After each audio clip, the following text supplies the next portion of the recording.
Good afternoon everyone, it's taking a little while, my apologies for that, I've had some very bad health time, let's put it that way. But here we are, finally the winners of the competitions that I ran with the whole stay-at-home thing. We are starting it off by Sapapiu, who is driving the E5, he's pretty much very forwards. But as it is, he is spotting everyone as they cross over and his team is making full use of that, which in this case is earning him some quite nice assisted damage. He's using the buildings basically to cover himself. He's not really had any damage done to himself. He's not really worried about that either because basically his team is just absolutely wrecking the competition. And with already most of his team in front of him, he's just going in now. But basically his team is doing everything they can. He doesn't need to worry much about anything. They're already 3 guns ahead of them and now he's basically just chasing a medium, HEing his bum while he's at it, or at least attempting to, but he drives away too far for that to work. But then he tracks the poor guy and that is a massive whoop into the bum of the poor man, who is then set on fire and destroyed. That is basically the worst luck you can have.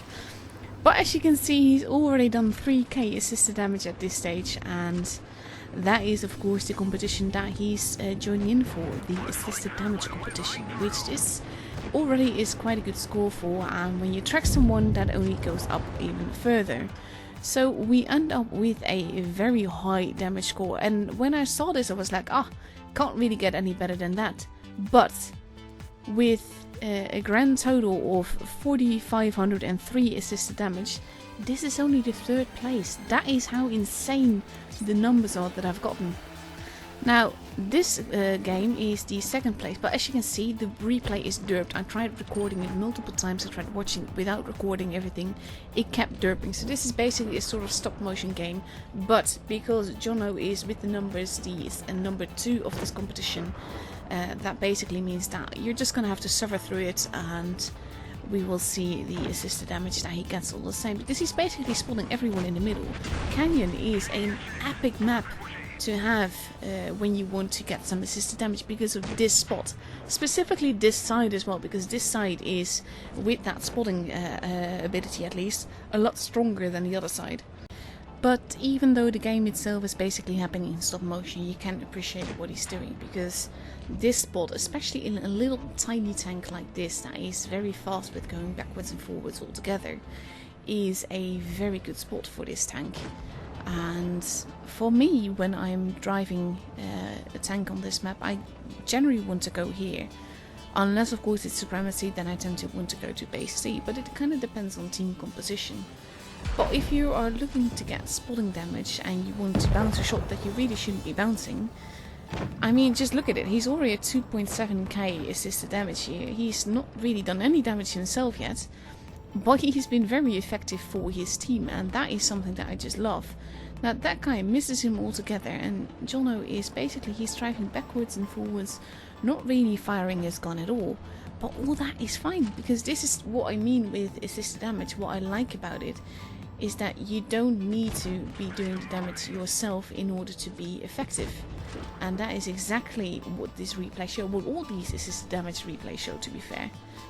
And of course epic damage games are epic, but I love games like this as well, because it's not all about the damage you do, it's not all about the kills that you get.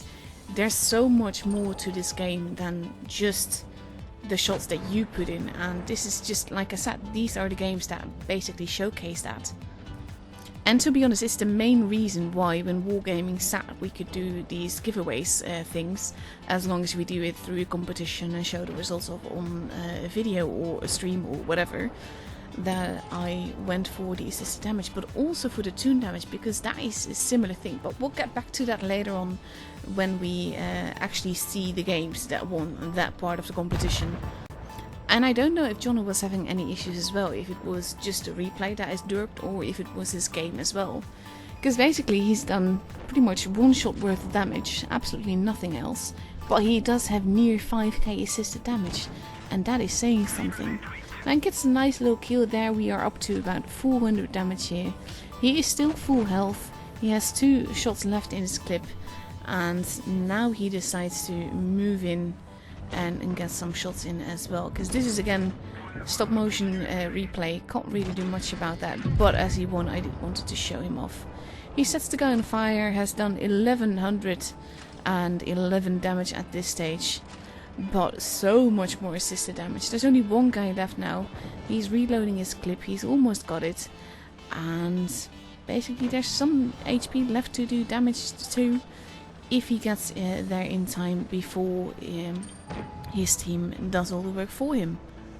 And he follows him in this epic stop motion show, and as he gets around there he actually does take a hit, but he goes in full pursuit and he shoots the guy to death. Now, if we ignore the whole stop motion gameplay, I do feel that there's something to learn for this because of the way that he used that position, even though you couldn't see it fluidly. Because his team did good, and he did nearly 5k assisted damage. That is a very effective team. So I thought that would definitely be the winning score. But then we got this game. And it's just amazing. This is a tank I've recently gotten myself. I'm not doing too bad in it, not doing too good either. But it's basically, he is spotting people already. He has a turret that most people can shoot through, so you always have to be careful about that. He shoots the stand there, that is not very effective. At this stage, this does not look like a game that is going to go very well for him. Especially when you look at the team positions where they are, because they're all in town and he's basically on his own. You know there's a grill in the corner. That can really go very, very wrong. We have a Foch there as well, because why not? And he is still staying there. In his case, I probably would have ran. He bounces that shot. But yeah, he has to be very careful at this point. At the same time, he is a Leo, so he could potentially get out of the way quite fast. He just has to be very careful. Yeah, this is basically, he's asking his team to please just help. The IS-7 in the meantime is being very, very forwards. And he's not aiming at the Leo at all. Now he is. And he takes a shot, even though he derps his own shot into the basically best front armor of the IS-7. And he has to be quite careful because, like I said, Leo is very lightly armored. And again, at this stage, this game didn't seem to be going that well. His team has lost quite a bit of HP. There's a camper in the corner. Basically, no one is around to help. No one is really moving. They're all camping. This is basically the whole point of what I have against people just camping, doing absolutely nothing that is effective to the team. Now, he is in a very tricky position. That guy just got absolutely obliterated though, and that has got him to above 2k assisted damage already. But it feels more like luck than anything else. He shoots a blind shot there, and the guy that got obliterated isn't quite happy with being obliterated. The IS-7 is still there. We know there's a grill somewhere still. There's the Foch, who's also there. So basically he's in a bit of a pickle, because if the enemy team was actually not playing like potatoes as they are, he would have been dead a very long time ago. So he lands that shot. And again, he has to be very careful. He can't really move much one way or the other. But where he is now, he has a little bit of cover fire from his team. And that is basically what he is counting on. Grill at the back has been spotted now, so that can hopefully help as well. The 268 is moving in, seemingly not too useful though, but he finally takes out that E1. So Leo lands a shot. His teammate is actually shooting the Foch now as well. That is a good thing, and Savik manages to finish him off. Now there's 3 enemy guns left, and at this stage I still feel that this team is very, very ineffective. And that basically Daniel has been quite lucky to have survived as long as he has. Now he knows that the grill is there somewhere. The grill's actually repositioned himself, so now he's going to pursue him. That is basically the tank that is the easiest to shoot at this stage, because the Mouse has a lot of armor, the Jaeger has pretty much a lot of armor. But when you see the backside of it, it is still possible to bounce, but then you can actually get some shots yourself in as well. It does not quite work as intended though, and he's going in for a closer look to try and save his teammate. The grill is still moving. Let's see what he does with that. He tracks him, which in this case is very helpful, because that is 1k assisted damage in one shot. And this to me just feels really much like a game of potatoes. Your potatoes versus their potatoes, and it's all a matter of time before you find out which potato is actually the worst. So he tracks the mouse, which in this case is very nice because he gets some nice assisted damage for that as well. And then he does it again as the Jaeger is turning around to not really get a shot in because he's actually aiming at the building. And Daniel keeps tracking the guy, which in this case is very, very helpful. And he just keeps... Now, look at the assisted damage. 6k assisted damage. The game is over. It is a miracle that they won this. But that has mostly to do with Daniel spotting here. Because he got a whopping 6k assisted damage. So that is a very worthy winner of the stay-at-home competition with regards to assisted damage. But now we move on to the second part of my stay-at-home competition, which was the Toon damage in tier 10. And they are both driving pretty fast TDs, which are TDs that I generally really like playing. They're very mobile, but then they go to this corner. And this is basically where they will stay for a very long time of the battle. And that is something that I regret. But in this case, you can see that I'm not sure if I can call it effective, but at least they're going to be able to get the shots in, because this is the second place of the Toon damage competition, so of course they're going to have some epic results as well. I'm not a fan of camping though, and I'm not a fan of TDs camping, especially TDs as mobile as this. You don't need to camp in order to play these tanks, but that's the same with pretty much all TDs. And it's something that a lot of people tend to forget. But we are here. There's some nice shots going on. 666 to start with, number of the beast. But he gets spotted and he immediately gets hit by that 268 that he bounced. Now he gets another shot in. He gets another shot into him as well. So he has to be a little bit careful, but there are rocks there. And as long as he has the targets, he could potentially do this. But where he is right now, he does not actually have anyone to shoot. And his teammate is right there with him, so they're not really holding the front line or anything, they're just basically holding the red line. But in this case, with the enemy playing like this, it does allow them to get the shots in. They just have to be careful not to get murdered for the damage that they do, because the positions that they're in aren't that strong. Now, by this time, they only have 2 teammates left, and they are very much dependent on what spots their team gives them in this position that they're at. They don't, however, seem to want to move though, and that is something that I feel could have gone very wrong in this game. Because if you are like this, yes, you get some damage in, but you're not supportive. You're basically hiding 2 guns, and you have to wait until you get a target. So it's not really something that generally goes well. Now, if the T-62A that is going across there, it gets hit in the bum quite badly by the 268, even though the grill did not get a shot in there, but he was not really in a position to shoot that direction. And the T-62A seems to be running around the back while we wait for the mouse to get shot. Now, one of the 2 remaining teammates is not looking too healthy, and this Alarak is definitely very helpful, both for the damage count and for their team. But the E75 does get taken out.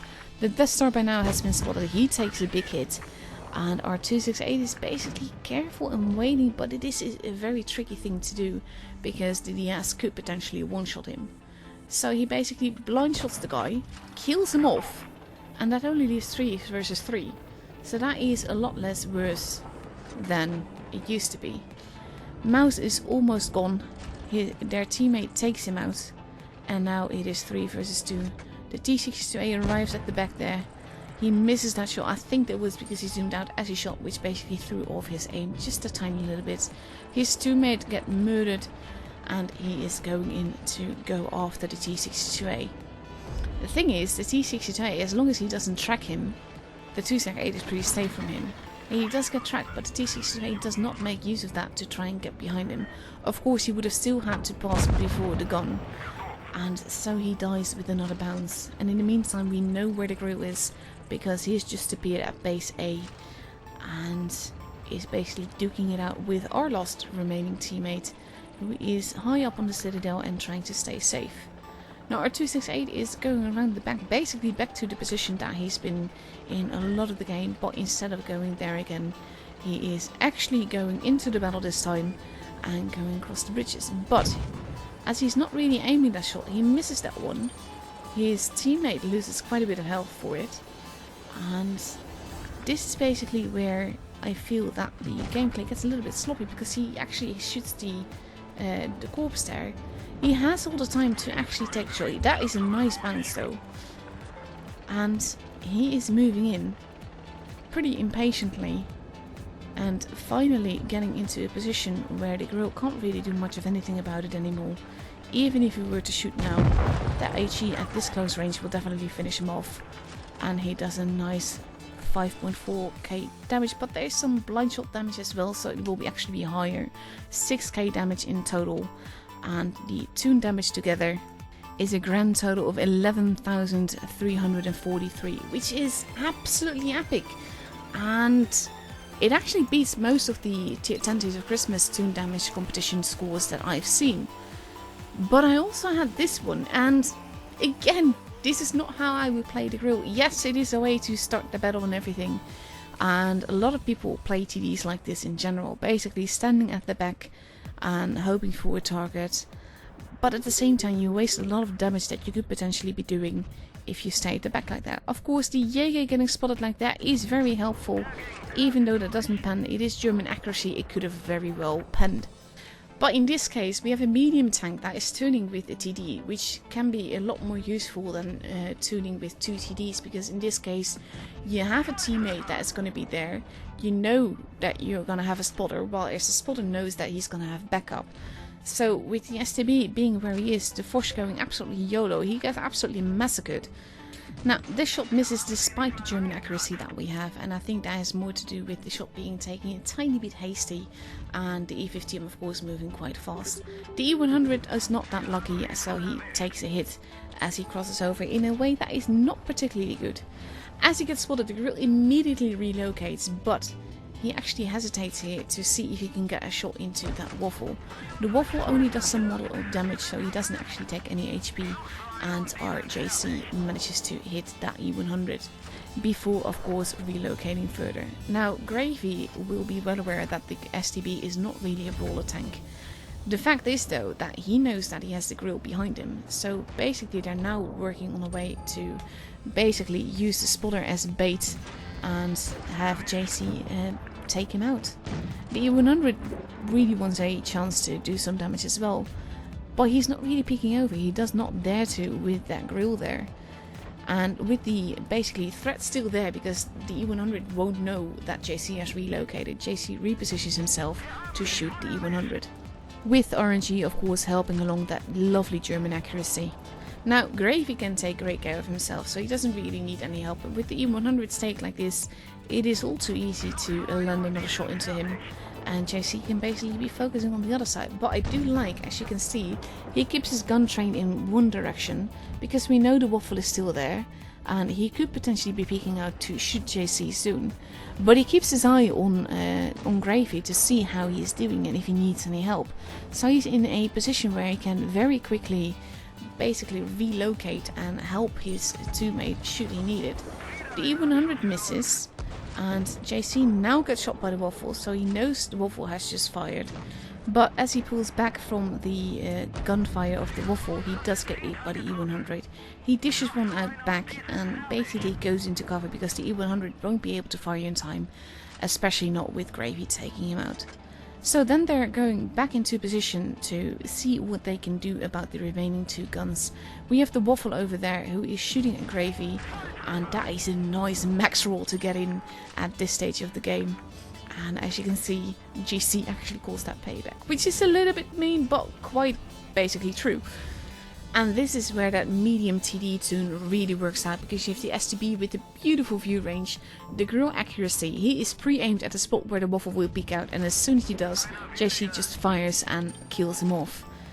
And that basically only leaves the YOLO Jäger left alive, who should have been dead a long time ago. And I have to admit that where this game started in a pretty boring way, even though it is pretty effective when you do it in the Toon.